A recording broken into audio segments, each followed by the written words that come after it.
Why are you doing all these riffs and runs in Marvin Gaye's music?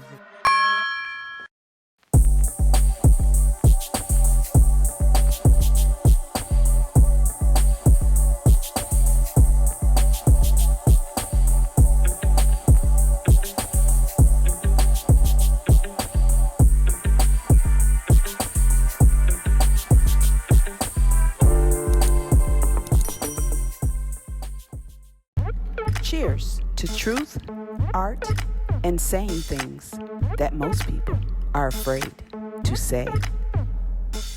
Before the applause, before the performance, there's still a real person behind the voice. Tonight, we have a good one for you. Please give a warm welcome to Cynthia Campbell. And this is Artistry Unplugged. Thank you. Yeah. Thank you so much. Thank you for coming. Thank you for having me. And how's your day going thus far? Day is great. It's a beautiful day. It's cold. It's cold, but it's a great day still to have a great day. There you go. There you go. I like the cold too, so you know. Yeah, I'm fall, autumn girl, but fall. I like fall and spring. yeah. But I don't like summer. I'd rather be hot than cold. Really?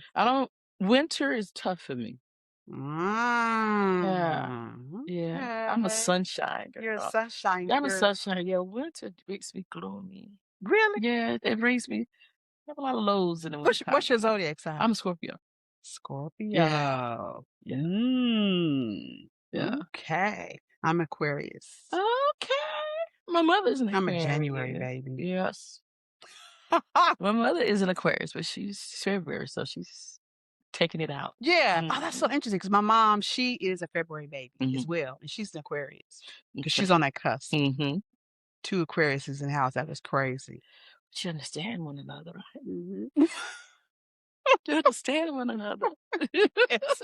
Tell us about your musical background. Where that comes stem from? Oh, from a child. I can't even remember when I started singing. I just knew that I loved music.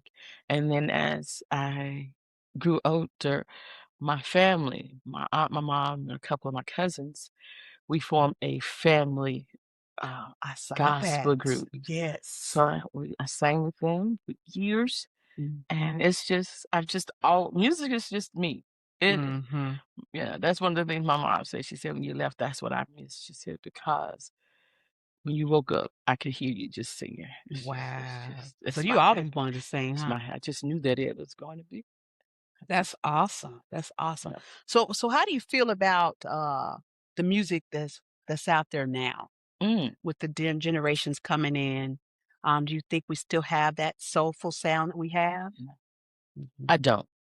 But I know that generations change. Seasons change. People change. Music change. But no, it's nothing like what I'm used to. You know, I don't, and it's just me. I don't feel the essence of it anymore. I don't feel the soul in it. I don't feel the love in it. But I have younger people. I have young adults, and they relate to it. So it's just a different time period, a different era. But the music, to me, today's music don't move me like yesterday's music. Right. Yeah. This was more soulful or something? It was more soulful. It was more heartfelt. That's you know, that's it spoke to the heart. And even as a young person, the music that our parents listened to, and then we grow up in it, we sang it, not knowing necessarily what we were singing about. True. But even today, now that we understand what that music was about, to me, it told more of a story. It told more about love. It told more about hurt. It told more about pain that I understood. Because again, today's youth may say, well, our music says the same thing. So it's just a different type of, I don't feel it. Yeah. That's something, because even what do you think about the social media? Do you think it's a good thing for artists now? Because I feel like maybe they're focusing on being seen more than the creative side. How do you feel about that? I think absolutely. I think it is more of being seen than the creative side. Social media is good. I wish we had it when I was out there trying to pursue my career. That'd be so awesome. But unfortunately, we didn't. But I can't say that social media is bad. Social media is good because it is a way for artists to get their music into areas that you don't have to work as hard. See, when I was out there trying to do it, you had to be creative about how you got the information into the producers and the managers and the engineers' hand, and they don't have to do that now. They can just link up with you on the social media sites and they can hear you, they can like you. But at the same time, it does affect creativity, I feel. I do, and I do feel that it affects the especially with AI right now, and it does affect the image because people are more about image. If you don't have a certain look, you're not getting Yeah. signed. Yeah. You That's know, unfortunate today. and not to be too personal, but back in the day, I was really, really top heavy. Yeah. I had a whole breast reduction done. In today's society, baby, if I'd have kept my girls, You've been in there, would have been in there. That's so sad that society's that way, especially for women, because as you age, Yes, that's a big deal it is. in the industry. It's like Mhm. I don't know, they Yeah. shun you or something. I don't know Yeah, what that's so about. yeah, big booty, Yeah. and that's it now. So, well, yeah. So yeah, I think it is image driven, very much so, more so More than so. The talent, talent, that's what I was gonna say. There you go, more right so there. than talent. Why do you suppose music hits us emotionally as human beings?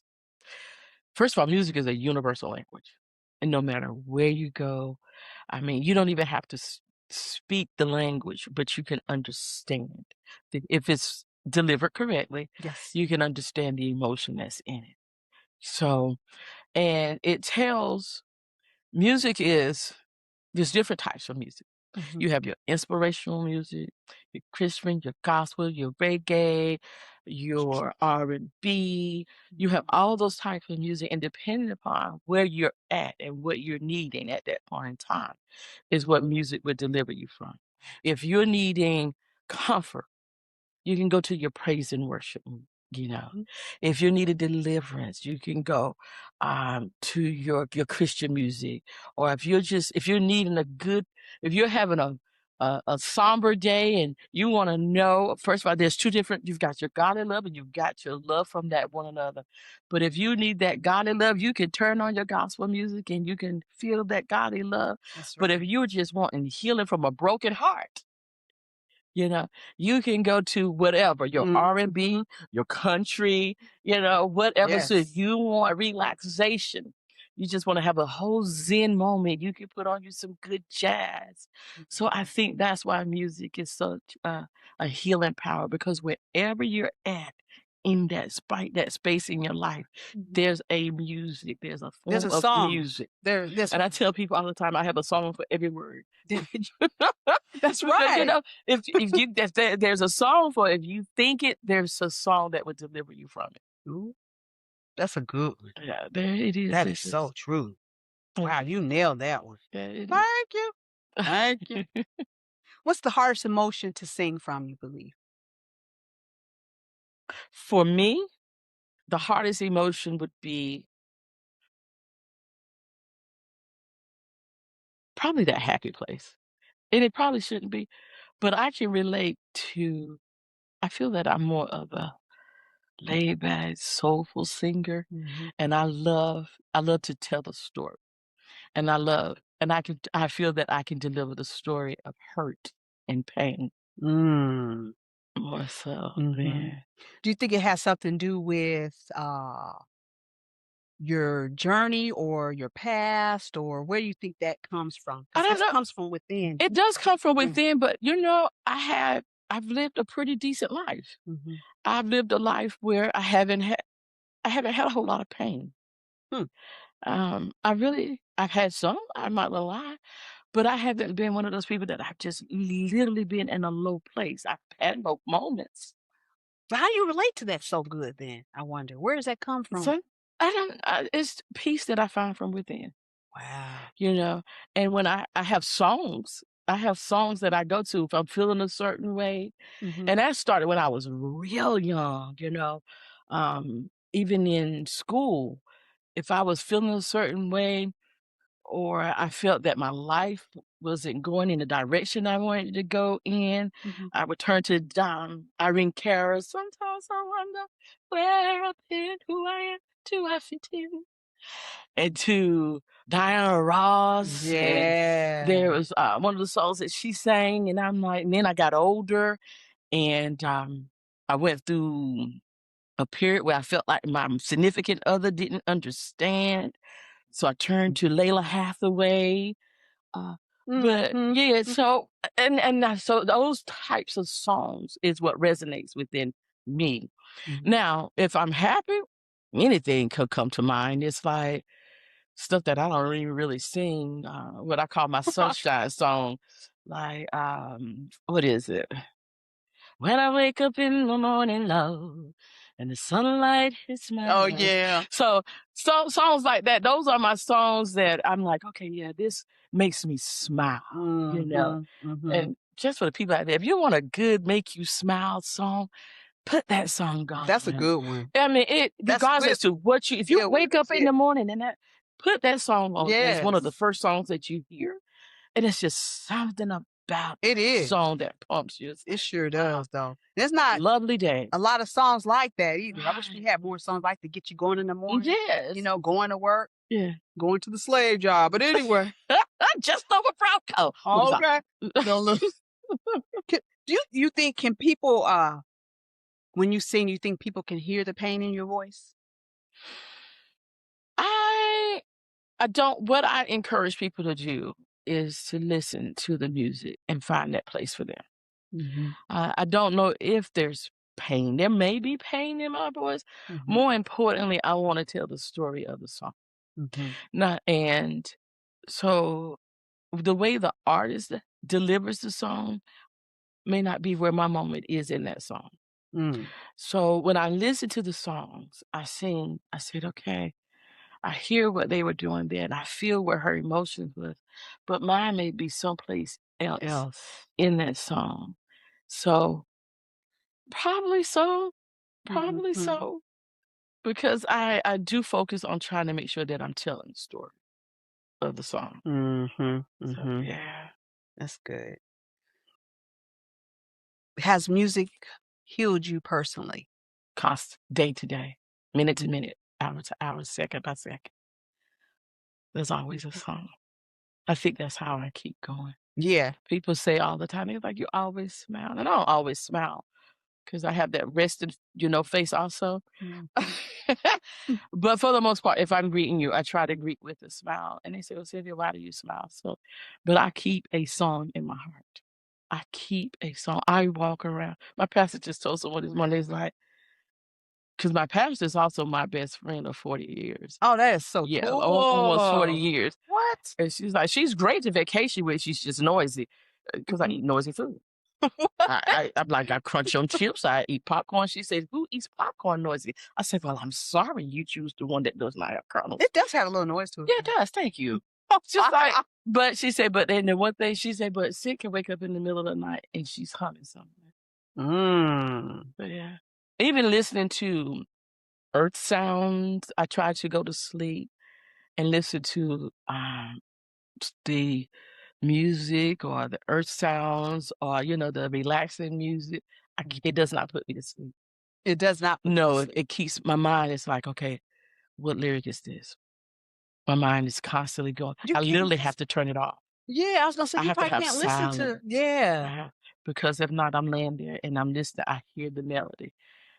Wow, that is something. Yeah, I always hear music. Even at work, sometimes they be like, Cynthia, I don't even realize that I'm singing or humming, but I do. But you do. I do, yeah. Wow. Do artists relieve emotions while performing, you feel? Absolutely. Absolutely.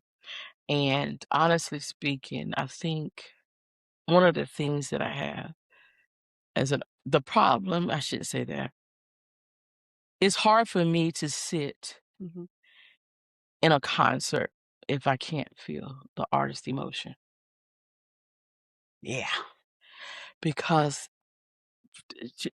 first of all, do you believe what you're even singing?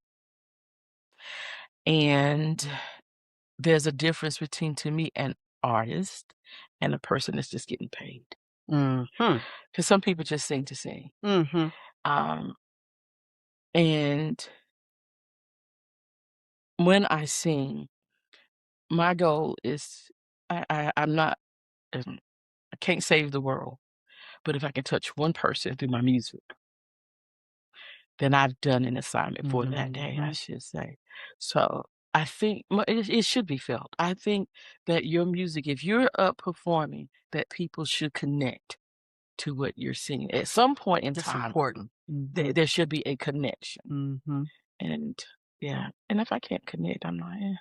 Yeah. Because I can tell if you're just up there singing to be singing, or if you truly believe that you're supposed to be ministering. Because that is a ministry. It's a it's a ministry. Are you ministering to the people? I mean, I have my Cinnamon and Spice Rack band, and that's my energy band. But even with that, we're focused on the energy of entertaining. But at the same time, our R&B, when we say that we are R&B band, my R&B stands for Rhythm and Blessings. Oh, wow. I like that. It's Rhythm and Blessings. So even though we're performing, yes, but somewhere in that particular show, we're going to give you something that you should leave with a blessing from. I like that. Yeah. That's your mantra. Yeah. Yeah. I love that. Okay, let's talk about performing versus ministry. The difference for you. Well, performing versus ministry. The two are so, for me, closely connected. I perform even when I'm invited to the pulpit. People say, Cynthia, my daughter said, oh, Lord, here she go. You give me a mic, I got a performance. But through that performance, am I ministering also? Yeah, I love a mic. You give me a mic, I tell people all the time, it's showtime. All right. You know? Yeah. But in that, because, we go to the movies, we watch movies, we go see plays, and it's because we want to be entertained. And those people are performing. And I'm not saying that you should be in the pulpit acting, but at the same time, you want to deliver the message where people can understand it. You want to deliver that message with enthusiasm. Because I don't know about it. If you up there and you're dry and you're dead, you might as well go ahead and be laid to rest. All right. So the thing about performing in is this. Is it entertainment? Yes, it is. But are you able to minister through it? Are people able to still get something from it? Yes. So performance is a part, for me, I can only speak for me, my performance is a part of my ministry because that's my way of connecting. My manager, a lot of times when we do shows, because I'm very sensitive to smells, so I thank God that you don't have a whole lot of sense in yours, very clean. But I'm very sensitive to smells and scents. And so a lot of times I have to just stay back because I can immediately, it affects my lungs and stuff. My last show I did with just coming out of a lung infection. Couldn't even sing prior to the show. What? Well, nothing but the grace of God. Oh my goodness. Yeah. So he says, you need to stay back, you need to stay back. But I like to get out and I like to mingle. I like to see the people. One of the things that I like to do is I like to see who I can connect with beforehand. That's good. I like to see who I can connect with. So if I see that person out in the audience, now it's you and me. We got our one-on-one, you know. So it's just me and you. And then, of course, we want to do other people, but it gives people, people want to be seen. Right. Right. I tell people, Knowledge. Yeah, they do. They want to be seen. They want to feel special. And just a look, a touch, a stare, a smile, a hello. You just never know what you're doing for a person in that moment. Right. She sees me. My new project, I do Phyllis Hyman tribute. I love Phyllis Hyman. And when I've been asked for years to do a Phyllis Hyman tribute, because many people say that I have a lot of her sound. And so when I agreed to do it, I said, okay, God, you can go online and find people doing her tribute. I don't want to just do a tribute show. I need meaning behind the show. So if I'm going to honor this woman who I truly love, that is like my favorite. How can I truly honor her? And I was laying in the bed and he says, you got to make it about a purpose. Mm. It's got to be purposeful. So her tribute show that I do is to bring awareness to mental health and suicide prevention. Mm-hmm. That's good. So even in doing my last show, I learned that there was a young lady that was touched through the show and who was struggling with suicide. And through that show, she was able to get up the next morning and go seek help. So your music should be a ministry.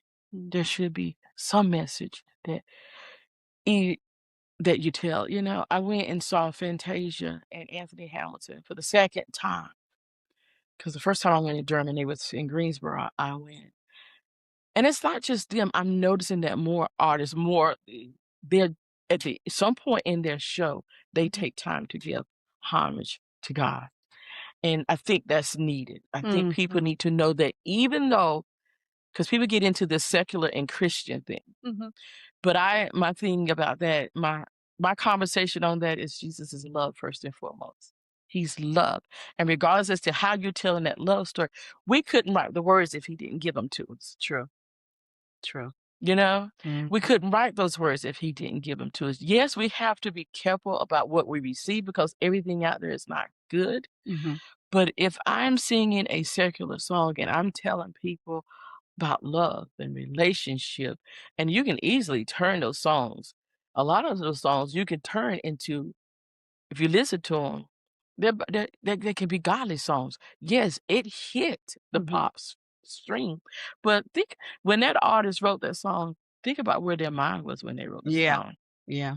You know, if you listen to some of Luther's things, I mean, you could be like, oh wow, okay, I can see where he actually could have been talking to God there.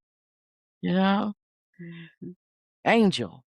You know, Shaka Khan she sung Angel. But, you know, when she sung that song, she was going through that period where she was on drugs. But she had a.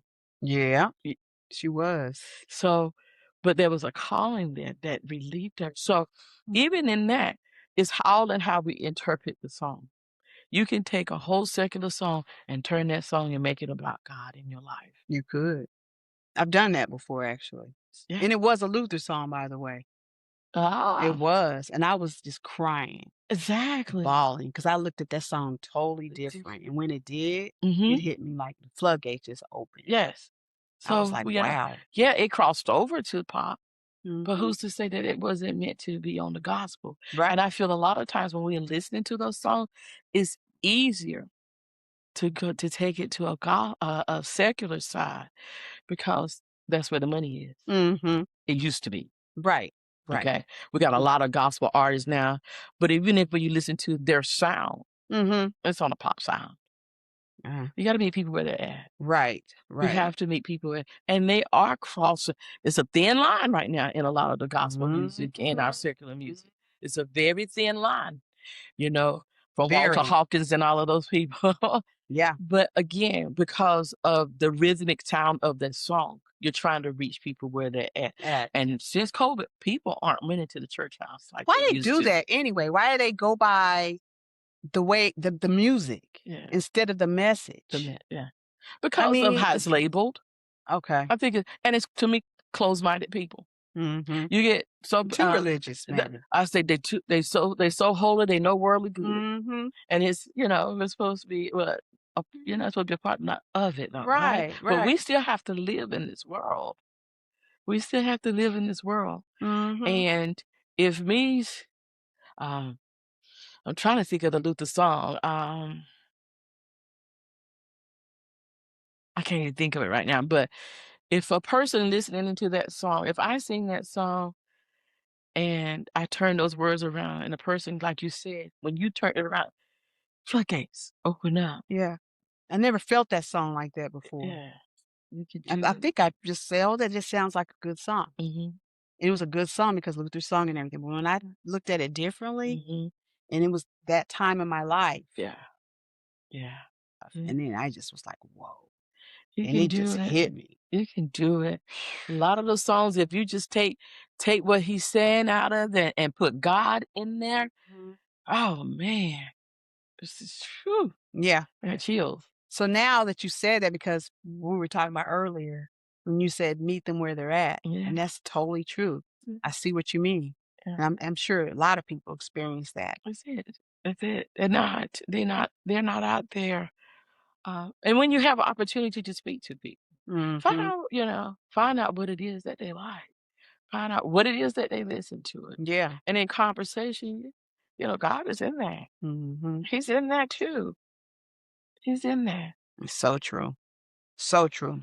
Do you think, going back to the church, do you think that spiritual artists get judged more harder?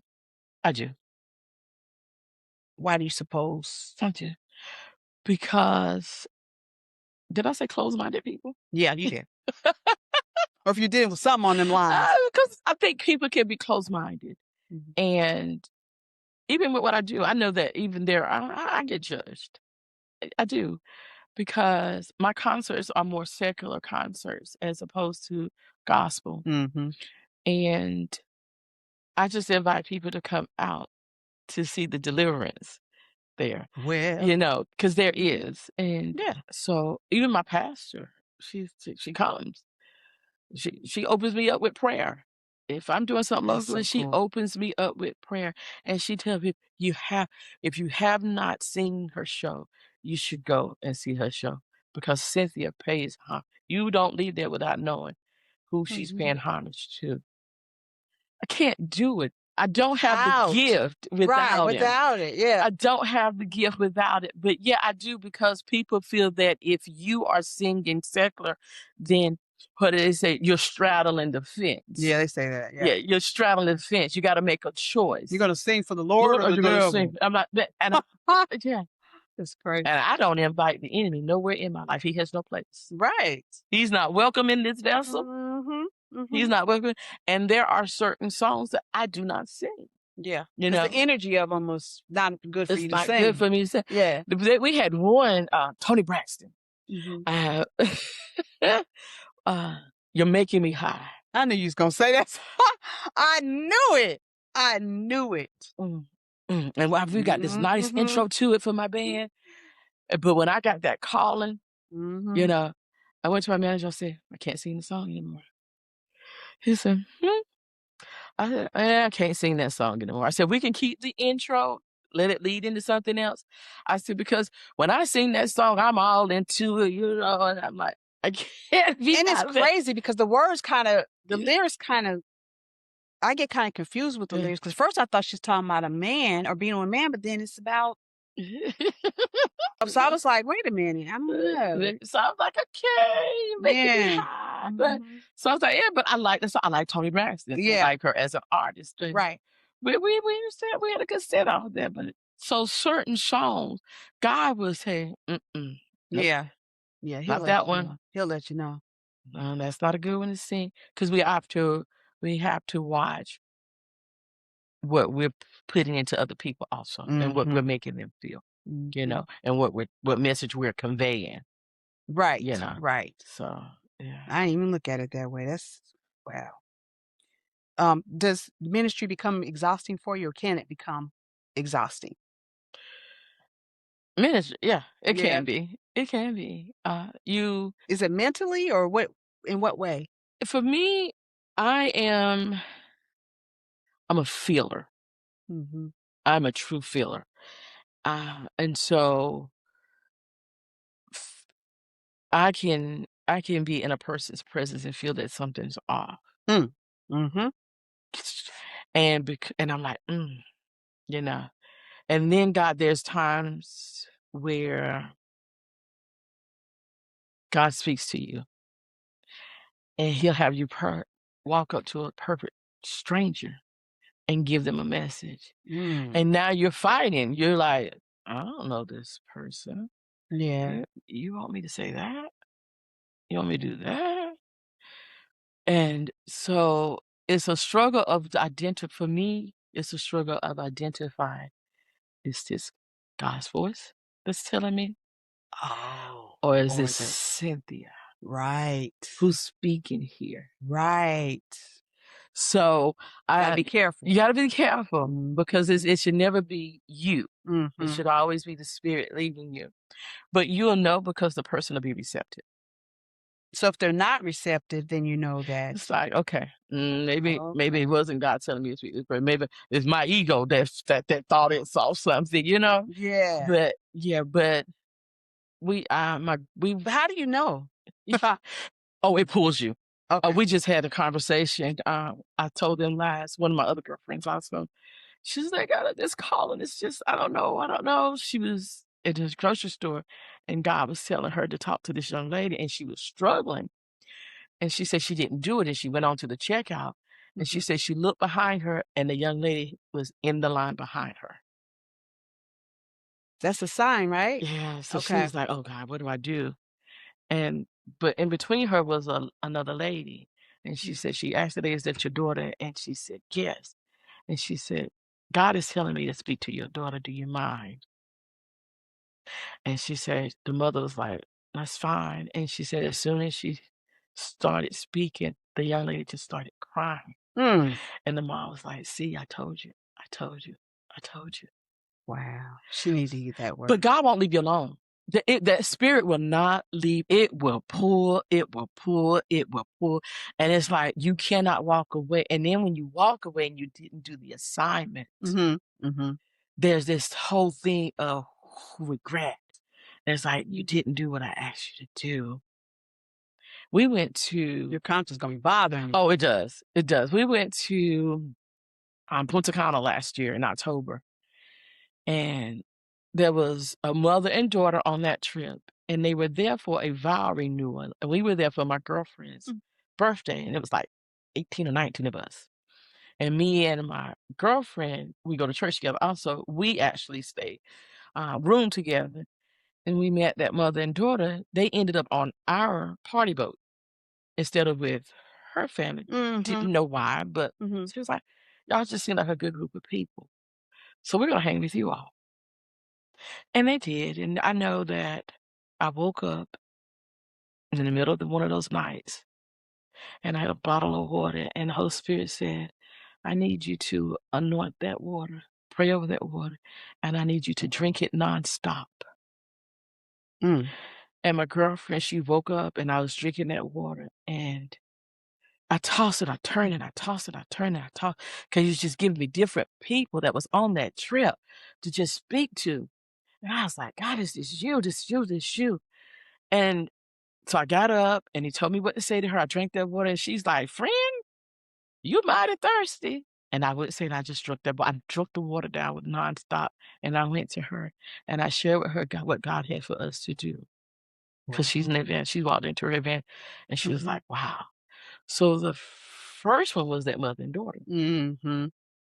And we went and found their room. They were 2 doors down from us, actually. What? Yeah. So we knocked on the door. And it was like the enemy. When that daughter opened up the door, it was like the devil. It was like, "We're asleep. We're not up." Boom. And then she closed the door. So my girlfriend goes, "Cynthia, let's just go get breakfast." I said, we're gonna give him an hour." Mm. She said, and I said, "Yeah, we're gonna go back to the room and we're gonna wait." And then an hour came. I said, "Let's go."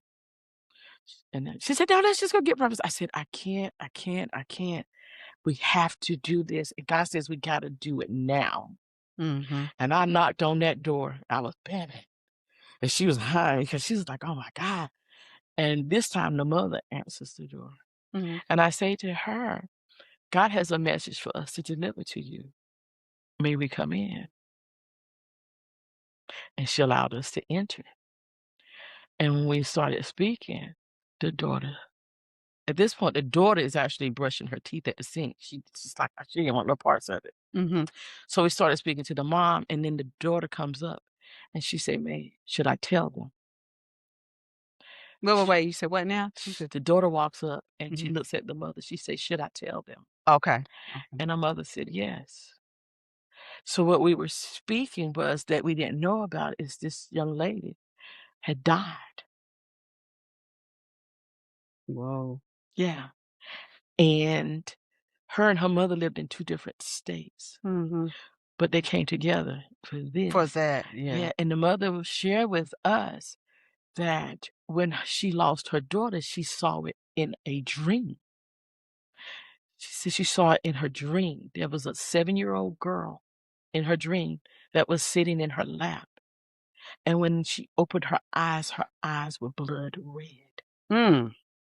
She said, so she got up and she called her daughter and she asked her daughter, was she okay? And she said, yes, Mom, I'm fine. But she left to go to work that day and collapsed on the highway driving her car. What? Yes. Man. Yeah, I just want to make sure that I'm doing what thus saith the Lord. Yeah. Yep. Have you questioned your purpose before? Constantly. Because for a long time, I didn't know my purpose. I really, if honestly speaking, I just discovered my purpose. And people leave here and don't even know what it was. Yeah. Thank God you got, you know. I really would say that I just discovered my purpose. Yeah. Wow. Vulnerability in music. Do you think artists hold back emotionally?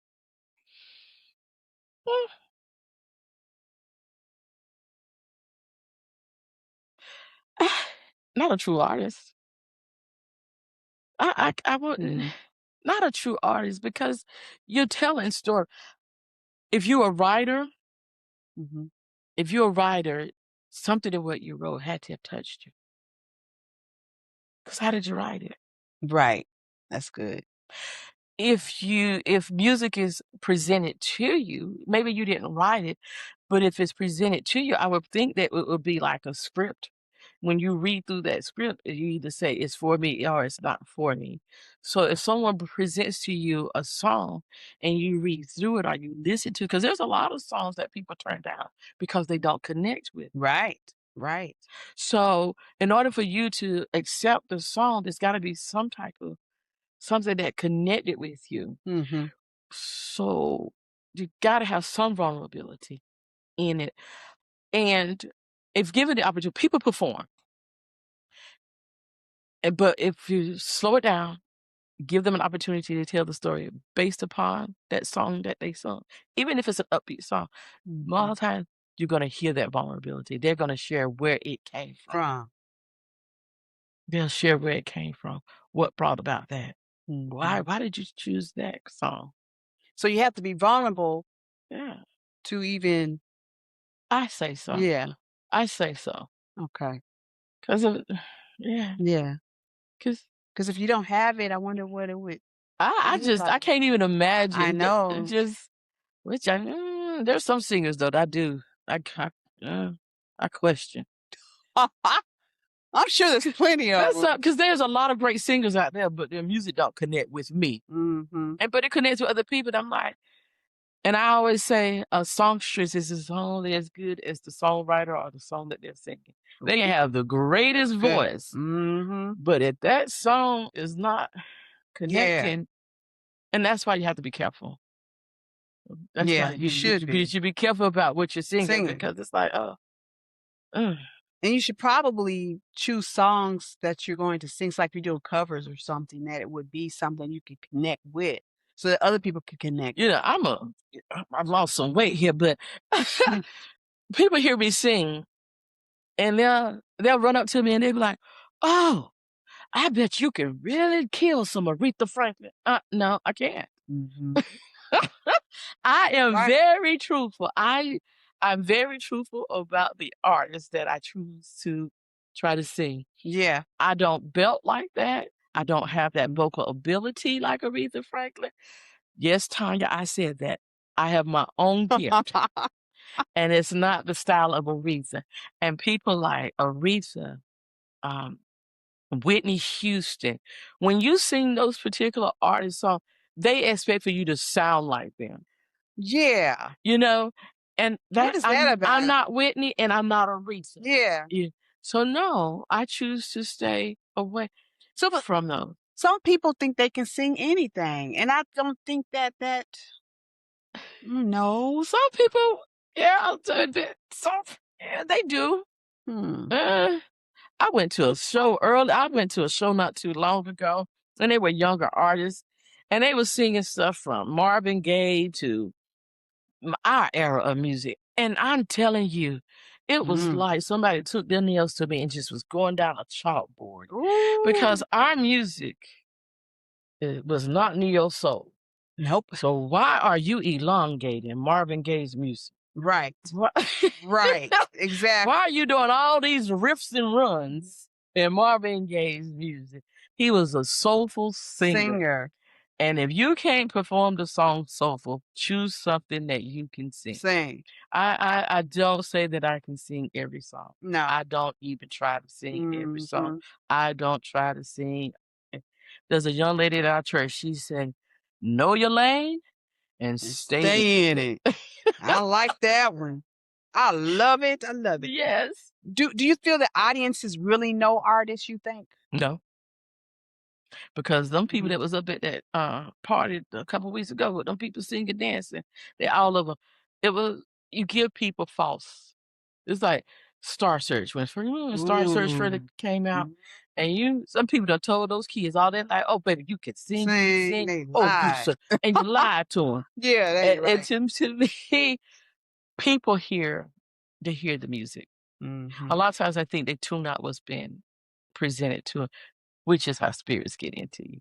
If you ain't careful what you're listening to. So you up there hearing the beat, you're hearing the music, but you don't, but it's those lyrics that's getting in here.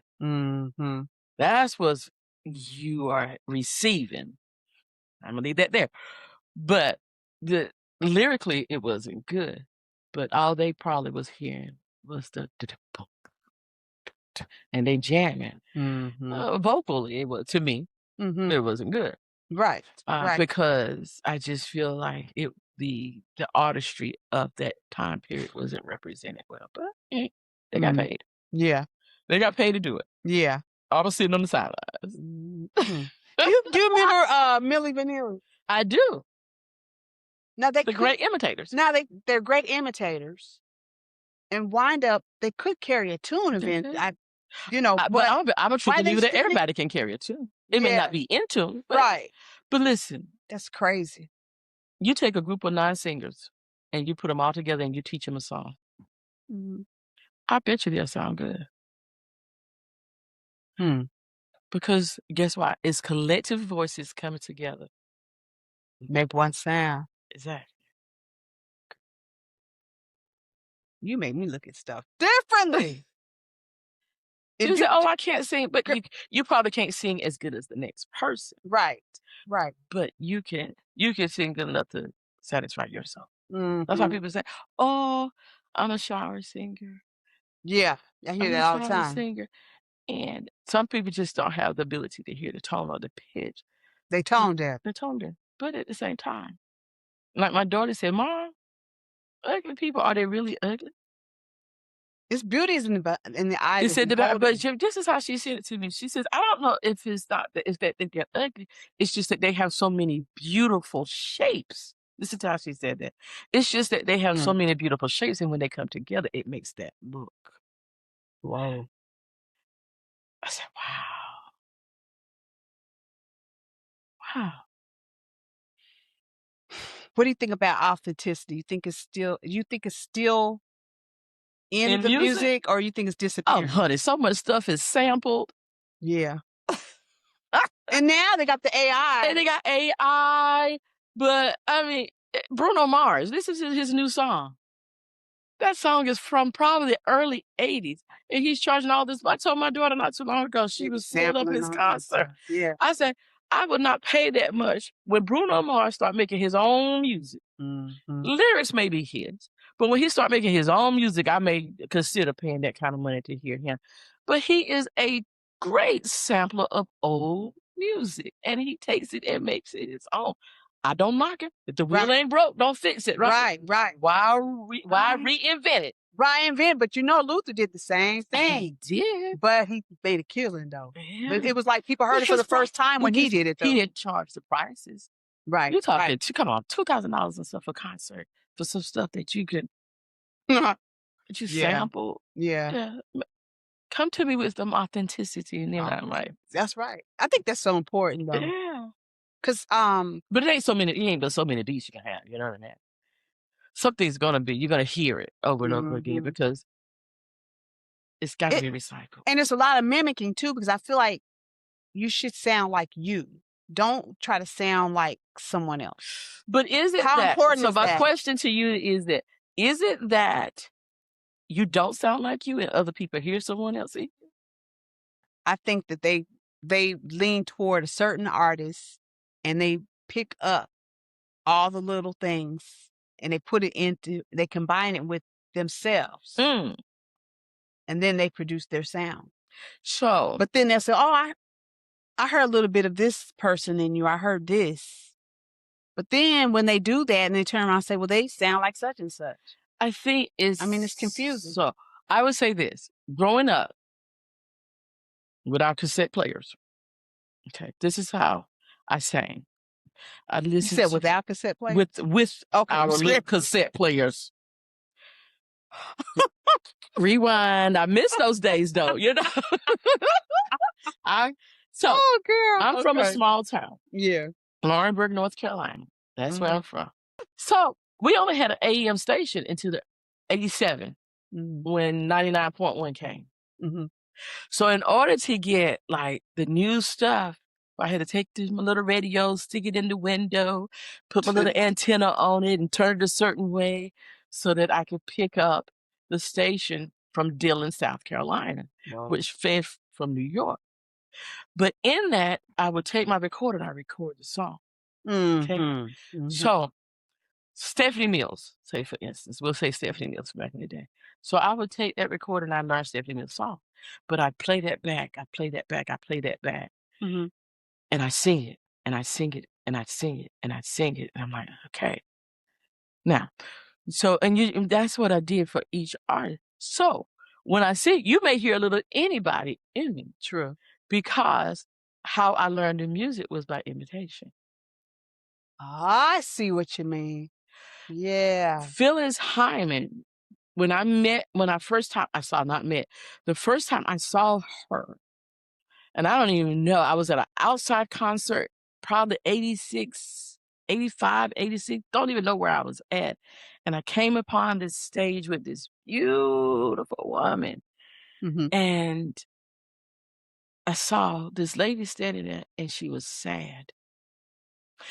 And I thought, gosh, she's so pretty, but she's so sad.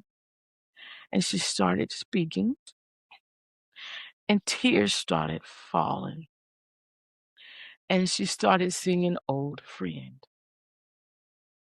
And I say that day is almost like her spirit in me. Wow. Because I was able to go back and recite that entire song. And she only heard it at one time. And to this day, people say that I sound a lot like her. Yeah. It's not intentional. Right. But I do feel that there's an impartation there. So even when I was doing my show, I'm like, if you hear Cynthia, I love that. If you hear her, I thank God because I think she's an awesome artist. Right. You know, so I say that a lot of it may be the sound like coming from a person that you emulate or a person that you study. You know, so it's not a bad thing, basically, what you're saying. I think everyone should have their own sound, but truthfully, I think there's going to always be somebody that you sound like. I got my girlfriend that I talk about here, but she's got her own unique jazz little flavor, but God, can she kill Lettucey? If you hear her, you're gonna be like, oh my gosh, she sounds like Lettucey. So that's why I say, is it the artist? Because we may say we have our own sound. When people tell me I sound like Phyllis, I'm like, I can do some of her stuff, but I feel like I sound like Cynthia. But people say, oh, well, you sound just like Phyllis Hyman. It's like they want to put you in there. You know what I'm saying? They just want to put you in a box with somebody else instead of just recognizing you. The person, yeah. So it's hard. Yeah. Because sometimes I'm like, what is my sound? Because I was that person that I petted, you know, but that's what people want to hear. Right. Right. That's what they want to That's what they wanna hear. Mhm. When they go hear the song, they want it. That's like I said. If you singing it even for me, when I'm listening to people do a certain Whitney songs, anyway, I'm sitting there like this right here. Are they gonna hit that note or not? Now, if they reach for the note and they hit it, I'm like, "Whoa." Mhm. If they reach for the note and they miss it, I'm like, "Ooh." Because if you reach for the note and you know you can hit it, is one thing. If you know that you can't hit it, improvise. There you Now go. that's when you take that song and you make it fit you. There you go. You know, because Yep. it's like, now you're gonna do something different. And then guess what? People are like, "Ooh, think about that." I'm like, "What she did right there." Because you gotta be able to maneuver and do those type of Mhm. things. Yeah. You know what I'm saying? Yeah. Don't try to do something that you know you You can't can't do. do flip it. Yeah, if you can't Make it flip it, then yours. maybe that's just not the song you should be It's singing. me. When people say, Aretha Franklin, no, Yeah.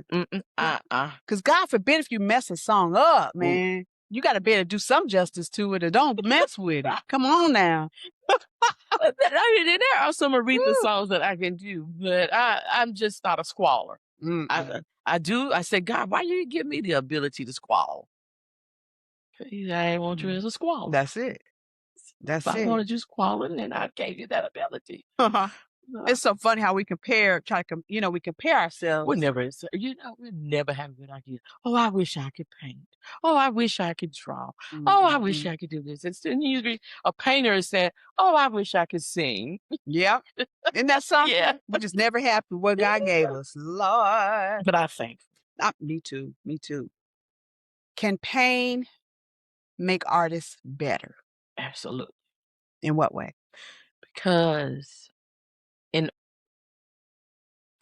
I can't if I haven't gone through anything, I can't tell you anything about it. Mm-hmm. Even in music, I think pain. If you're delivering a song of hurt, if you've got that place where you can pull from up in hurt, I think it's gonna help you deliver that song. It's gonna help you tell that song better. If you're happy and you can deliver a song about happiness, yes. So yes, I think that pain can convey. I think it because if you don't know about it, you can't sing You about it. can't sing about it. Can't sing about it. That would be hard. That's why It's some like people say teaching a gotta. child how to sing. Yeah. I mean, you can About love. you can teach them how to act. Yeah. And They don't I know mean, about, no love. no real love. It's not. Is it believable? That's the thing. You can teach them to Teach 'em. sing it, Yeah. but is it because what we sit there saying? How would they know about what they singing? They ain't been through that. But if you've gone through it, oh Mhm. baby, mm, They're gonna knock that out the park. oh honey, break down, cry, and everything. Yeah. You'll They have gonna you get sitting through out there crying. You don't even know why. You don't even know why you crying, but you felt But something. you felt something. Yeah. Yes. You a girl. You felt something. Now we touched on vulnerability earlier. Mhm. Do you think vulnerability is dangerous? Depending upon who you show it to. Mm. Got predators. You got predators. Yeah. It depends upon who you show it to. It's in some cases it's good to be vulnerable. You know, especially if there's a healing that needs to take place, because a person don't know where you're at if you don't disclose it. Mm. You know, you can sense things, but nobody's always strong. And you have a lot of people out here that need help, but they won't be vulnerable enough to even receive it or allow you in to be able to receive help Because they don't know how to be vulnerable. because they don't know how to be vulnerable.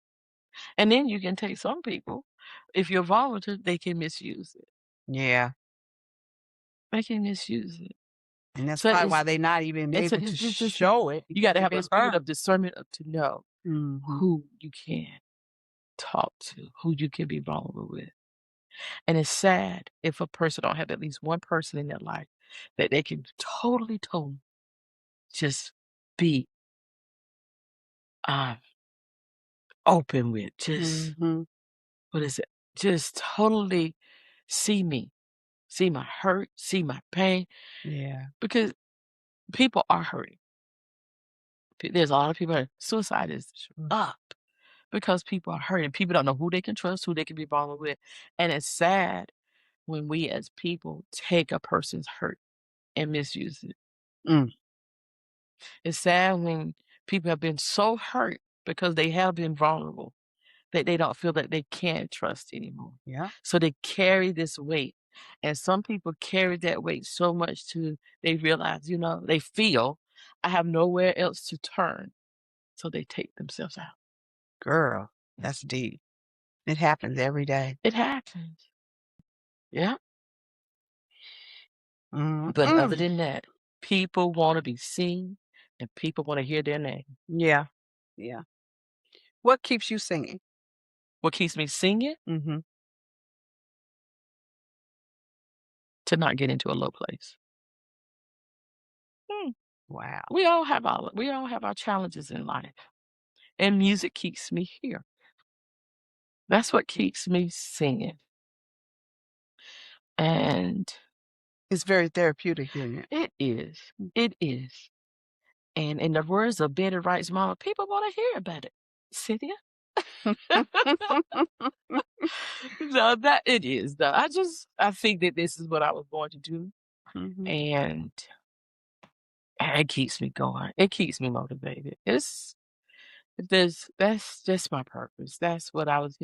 Don't know how far I'll get at this age because I've done the Showtime at the Apollo and all of that stuff. I know. But and everything happens for a reason. That's right. That's right.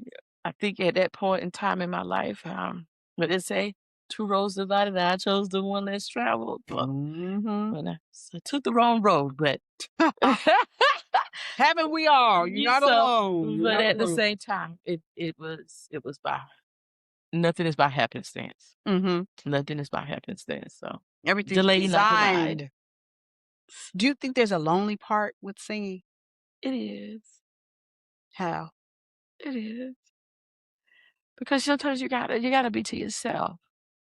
And there's times when people don't understand. They don't, even artists.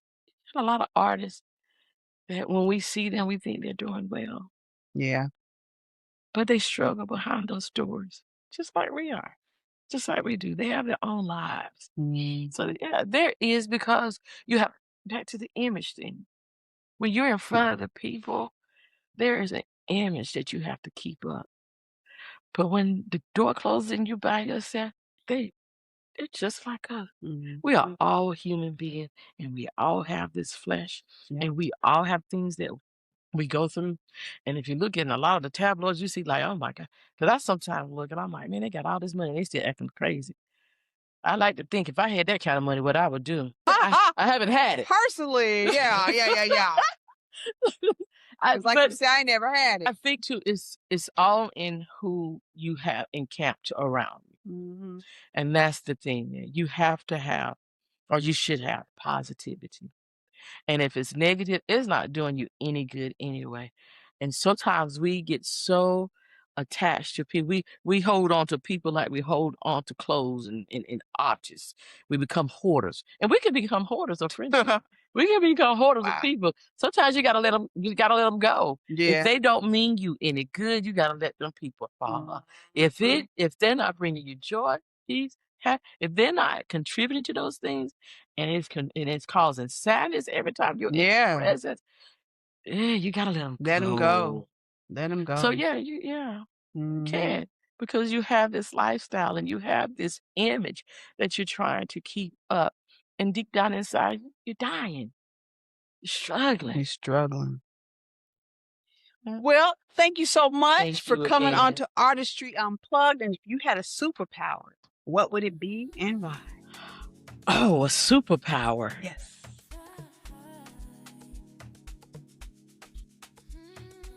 To heal. Good one. To heal.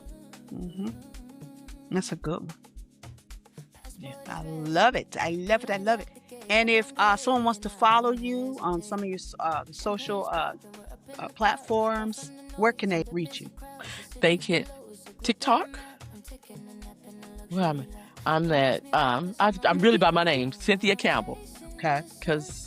And Facebook, you can go to Cinnamon, CYNAMON, and the Spice Rack Band. My website is Cinnamon and the Spice Rack Band. I am creating my Strength of a Woman Facebook page also. All right. At this time. We're going to turn that into a symposium, I would say, where we're bringing people together that are hurting. So we're working on getting that information out also. So, yeah. Yeah. So stay tuned. I'll have all that good stuff posted on my Facebook page. That sounds so good. You got anything coming up? July 25th,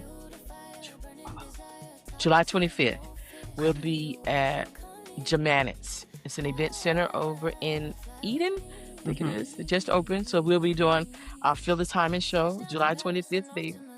I'm excited about that. That's an awesome show. Yeah. I mean, I've done several shows. I want to hear you do that. Are you going to be anywhere near Winston when you're doing her? We're going to put that out there, yes. I don't have anything scheduled. Send that in anything. Let me know where you're going to be locally. And I want to come check you out. Right. You're going to be. That show was so fun. I'm ready to do it. Yeah, I want to hear because I love feeling. Yes. Thank you so much for coming to Artistry Unplugged. Tonight's conversation wasn't just about music. It was about emotion, healing, vulnerability, and the power of using your voice to connect with people on a deeper level. I'm Denise Michelle, and this is Artistry Unplugged, where artists reveal their true colors. Until next time.